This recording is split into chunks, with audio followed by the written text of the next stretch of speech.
Hello friends, मैं doctor A R Ansari, orthopaedic surgeon practising Aliganj Lucknow. मैं आज आपको आर्थराइटिस के बारे में कुछ बताना चाहता हूँ।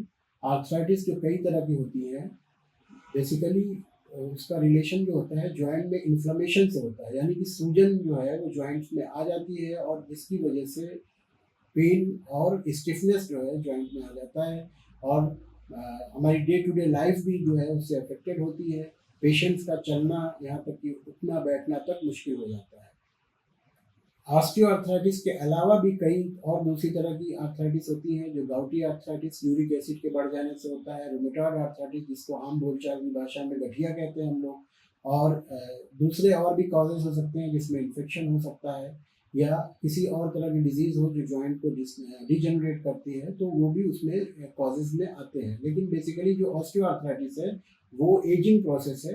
एज के अकॉर्डिंग जैसे जैसे इंसान की एज बढ़ती जाती है उसके जो जॉइंट्स हैं वो डिजेनरेट होते जाते हैं, यहाँ तक कि लास्ट स्टेज में आके जो कार्टिलेज होता है वो पूरा का पूरा जो है वो डिजेनरेट हो जाता है और बोन से बोन मूवमेंट के दौरान जो है वो एक दूसरे से रगड़ती है और उससे काफ़ी इन्फ्लेमेशन और पेन प्रोड्यूस होता है। यहाँ तक कि कभी कभी उसमें पानी भी भर जाता है जो रिएक्टिव मतलब फ्लूइड होता है जो उसमें इफ्यूजन पैदा करता है। ऐसी कंडीशन में यहाँ तक कि पेशेंट का उठना बैठना बहुत मुश्किल हो जाता है।